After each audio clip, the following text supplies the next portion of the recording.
Hey, welcome to The Explainer. Today, we're diving into this really fascinating framework our source material calls ageless living.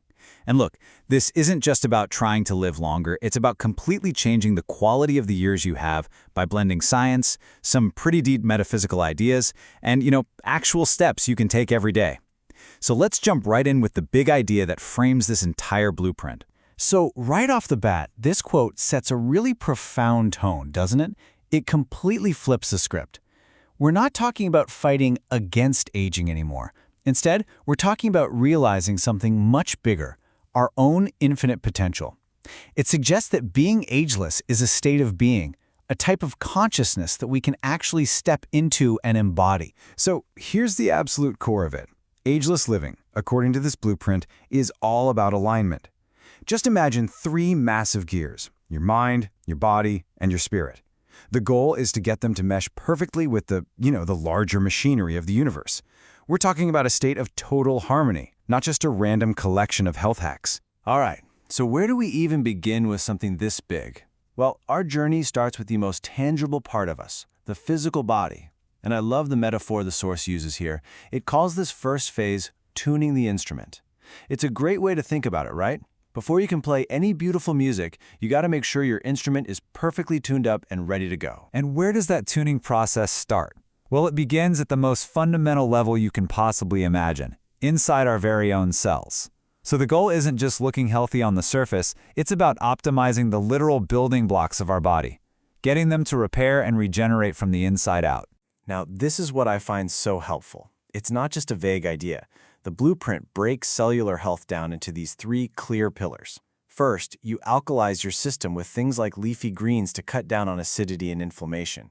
Second, you've got to feed your mitochondria. Those are the tiny little power plants inside every cell with antioxidants. And third, you activate something called autophagy, which is basically your body's amazing self-cleaning mode. And that's often kicked into gear through intermittent fasting. Okay, but it's not just about what you put in your body. The source also suggests using controlled physical stress to actually build resilience, and it highlights two sides of the same coin: cold and heat. So you have cold therapy, like cold showers, which can stimulate your cells to become tougher. Then, on the flip side, you have heat therapy, like a sauna, which helps you detox and creates what are called heat shock proteins. These are incredible little proteins that literally protect and repair your cells when they're under stress. It's this fascinating push and pull strategy to make the whole system stronger. So let's say we've done all that. We have this finely tuned instrument, our body. But what powers it? What directs the music it's supposed to play? Well, according to this blueprint, the answer takes us to the next level up, our conscious mind. And that brings us right to our second big theme, expansion of the conscious mind. See how the metaphor keeps going? Once the instrument is tuned, well, now it's time to learn the music. This whole section is about mastering our thoughts, our beliefs, and our intentions. A huge part of this is a practice the source calls thought mastery.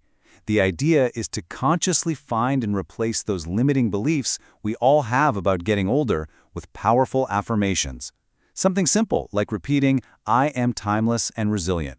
You're essentially rewriting the software that's running on your physical hardware. Okay, now hold on, because this is where things get really, really expansive.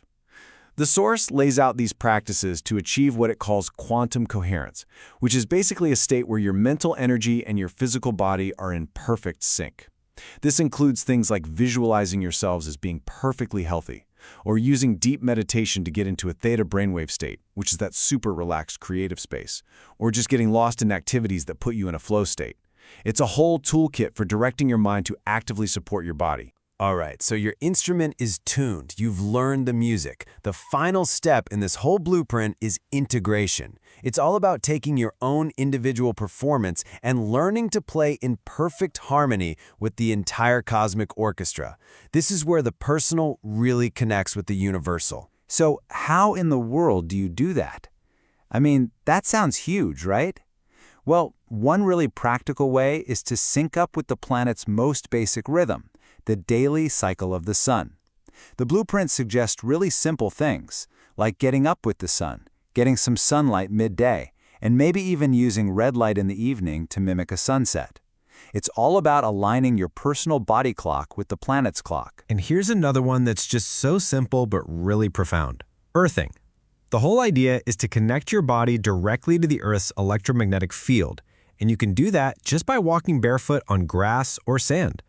The thinking is that this helps harmonize your body's own electrical systems with the planet's, grounding you both literally and figuratively. So as we start to bring all these ideas together, you can see the focus really shifts, right?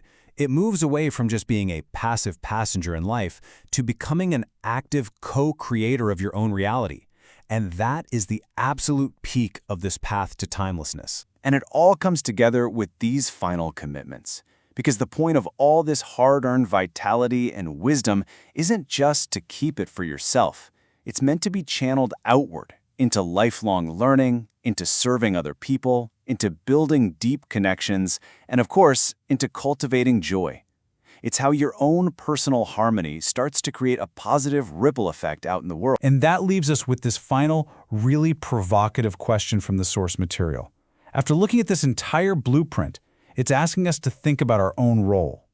Are we just being carried along by the music of the universe? Or are we going to pick up our instrument and actively help compose the symphony? It's a powerful thought to end on. Thanks for joining me for this explainer.